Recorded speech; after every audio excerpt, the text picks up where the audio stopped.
வணக்கம் நண்பர்களே. காலங்காத்தாலே ஒரு 9 மணி இருக்கும்.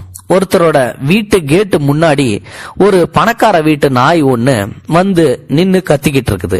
உடனே இவரும் வெளியில வந்து பாக்குறாரு. நம்ம வீட்டுல நாயை நம்ம வளர்க்கறது இல்ல, ஆனா இந்த நம்ம வீட்டுக்கு முன்னாடி கேட்ல ஒரு நாய் நிக்கிற மாதிரியே இருக்குது. பாக்குறதுக்கு பொஸ் பொஸ்ன்னு அழகா பெரிய இடத்து நாய் மாதிரியே தெரியுது. என்ன இது சந்தேகமா இருக்கு அப்படின்னு சொல்லிட்டு வெளியே வந்து பாக்குறாரு. அந்த நாய் வந்து பாத்தீங்கன்னா இவரை பார்த்த உடனே இன்னும் சத்தமா கத்த ஆரம்பிக்குது. உடனே இவர் என்ன பண்றாரு அப்படின்னா, பாக்கிறதுக்கு நல்லா அழகா இருக்குது, நல்ல புஸ் புஸ்னு கொழு கொழுன்னு இருக்குது, ஆனா பெரிய இடத்து நாய் மாதிரியே தெரியுது. பெல்ட் கில்ட்லாம் போட்டு இருக்குது, நல்லா சுத்தமாவும் இருக்குது. இந்த நாய் ஏன் நம்ம வீட்டு வாசல்ல முன்னாடி வந்து கேட்டுக்கு முன்னாடி நின்னுட்டு கத்துதுன்னு யோசிக்கிறாரு.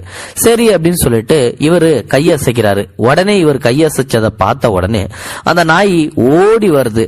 செம்ம வேகத்துல ஓடி வந்து இவர்கிட்ட நிக்குது.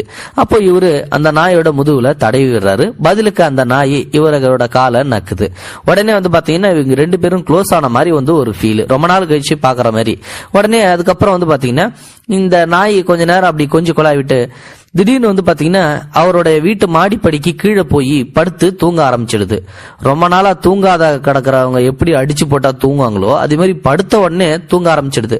இவரு சந்தேகப்படுறாரு, என்னடா அது இந்த நாய் திடீர்னு ஓடி இருந்தது, நம்மளை பார்த்த உடனே கதியசிச்ச உடனே ஓடி வந்து நம்ம கிட்ட ரொம்ப பாசமா இருக்கிற மாதிரி பண்ணுச்சு, ஆனா இப்போ ஓடி போய் தூங்குது அப்படின்னு சொல்லிட்டு. சரி இருந்தாலும் பரவாயில்ல, தூக்க கலப்போட இருக்கும், தூங்கட்டும் அப்படின்னு சொல்லிட்டு தன்னுடைய வேலையாளை கூப்பிட்டு, ஏப்பா இந்த நாயை வந்து பத்திரமா பாத்துக்கோ, பெரிய இடத்த நாய் மாதிரி தெரியுது, ஒருவேளை நல்ல நாயா இருந்ததுன்னா நாம கூட வளர்த்துக்கலாம், இங்கே இருக்கட்டும், பசிச்சதுன்னா அது சாப்பாடு போடாதுக்கு அப்படின்னு சொல்லிட்டு டிஸ்டர்ப் பண்ணாதான் அந்த நாய் தூங்கட்டும் அப்படின்னு சொல்லிட்டு இவரு வேலைக்கு கிளம்பி போயிடுறாரு. இதுக்கப்புறம் என்ன ஆச்சு அப்படின்னா, மதியமா வந்து அந்த நாய் அங்கிருந்து ஓடி போயிடுது. இப்போ சாயந்தரம் வந்து டியூட்டி முடிச்சதுக்கு அப்புறம் அந்த வீட்டோட முதலாளி வீட்டுக்கு வராரு. அப்போ நம்ம வேலைக்காரர் இருக்கான் இல்லையா, அவனை கூப்பிடுறாரு. அவனை கூப்பிட்டு, இந்த நாய் இங்க இருந்தது, இப்போ வந்து பாக்குறேன் காணோம், எங்க போச்சு அப்படின்னு சொல்லி வந்து கேக்குறாரு. ஐயா, அந்த நாய் வந்து மதியானமே இங்க இருந்து ஏஞ்சி ஓடி போயிடுச்சியா அப்படின்னு சொல்லி வந்து அவனும் சொல்றான். என்னது மதியானமே ஓடி போயிடுச்சா, என்ன இருக்கும், சரி விடு, வந்தது அது பட்டுக்கும் படுத்தது ஓடி போச்சு அப்படின்னு சொல்லிட்டு இவரும் அதை கண்டுக்கவே இல்லை. ஆனா அடுத்த நாளே ஒரு ஆச்சரியம், அதே நாய் அதே கேட்டுக்கு முன்னாடி வந்து மறுபடியும் அதே மாதிரியே கத்த ஆரம்பிக்குது. காலையிலேயே இவருக்கு மறுபடியும் வந்து சந்தேகம் வந்துருச்சு, என்னடா அது இந்த நாய் நேத்திக்கு வந்தது நம்ம கிட்ட ஓடி வந்து கொஞ்சிச்சு, நம்ம கையை காட்டின உடனே ஓடி போய் மாடி படிக்கிட்ட படுத்துச்சு, மதியானம் வந்து ஏஞ்சி ஓடிச்சுன்னு சொல்லி வேலைக்காரன் வரையா சொன்னா, மறுபடியும் அதே மாதிரி அடுத்த நாள் காலையில வந்திருக்கே அப்படின்னு சொல்லிட்டு இவர் மறுபடியும் கையை காட்டுறாரு. மறுபடியும் அந்த நாய் ஓடி வருது, மறுபடியும் அதே மாதிரியே தடவி கொடுக்குறாரு, மறுபடியும் அவருடைய காலை நக்குது. அதுக்கப்புறம் கொஞ்ச நேரம் கழிச்சு மாடிப்படிக்கு கீழே போய் படுத்து தூங்க ஆரம்பிக்குது. இப்போ வந்து பாத்தீங்கன்னா இவரு இந்த வேலைக்காரன்கிட்ட வந்து சொல்றாரு, சரி இந்த நாய் மறுபடியும் வந்து படுத்திருக்குது, மதியானம் போகுதா போலியான்னு சொல்லிட்டு வந்து நீ பாரு அப்படின்னு சொல்லிடுறாரு. இவரும் ஆபீஸுக்கு போயிடுறாரு. திருப்பி சாயந்தரம் வந்து பார்க்கும்போது அந்த நாய் மறுபடியும் மதியானம் ஓடிச்சே அப்படின்னு சொல்லிட்டு வேலைக்காரன் சொல்றான். இதுக்கப்புறம் வந்து பாத்தீங்கன்னா இந்த வேலைக்காரங்கிட்ட, சரி என்னதான் பண்ணுது இந்த நாய், வரட்டும் தூங்கட்டும் அப்படின்னு சொல்லிட்டு விட்டுறாரு. இதே மாதிரி வந்து பாத்தீங்கன்னா இது கொஞ்ச நாளா நடந்துகிட்டே இருக்குது.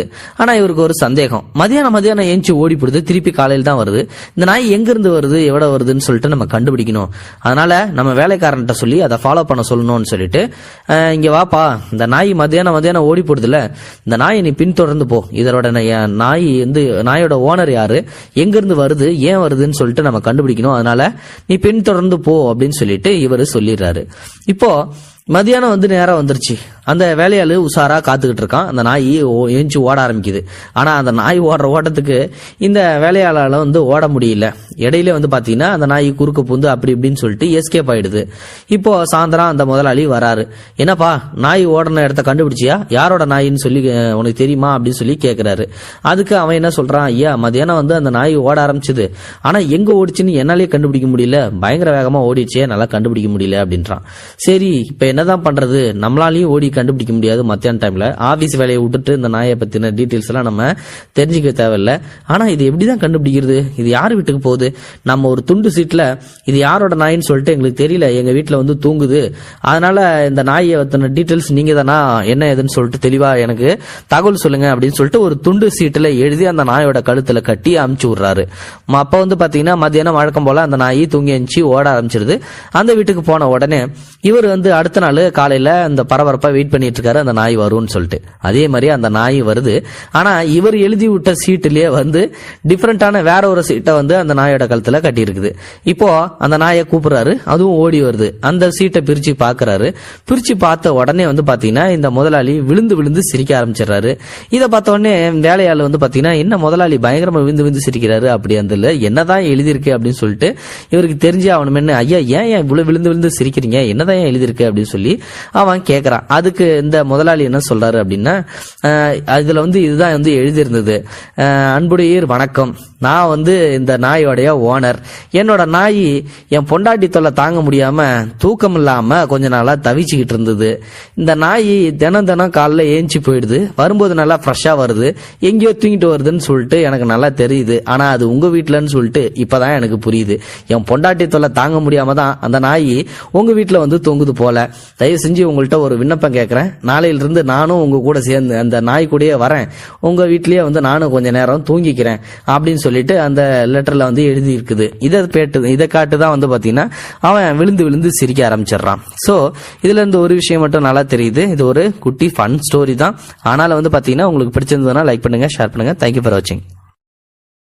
இது போன்ற செய்திகளை உடனுக்குடன் நீங்கள் தெரிந்து கொள்ள மறக்காமல் எங்களுடைய சேனலை சப்ஸ்கிரைப் செய்யவும், கூடவே பக்கத்தில் வரும் பெல் ஐக்கானையும் கிளிக் செய்யவும்.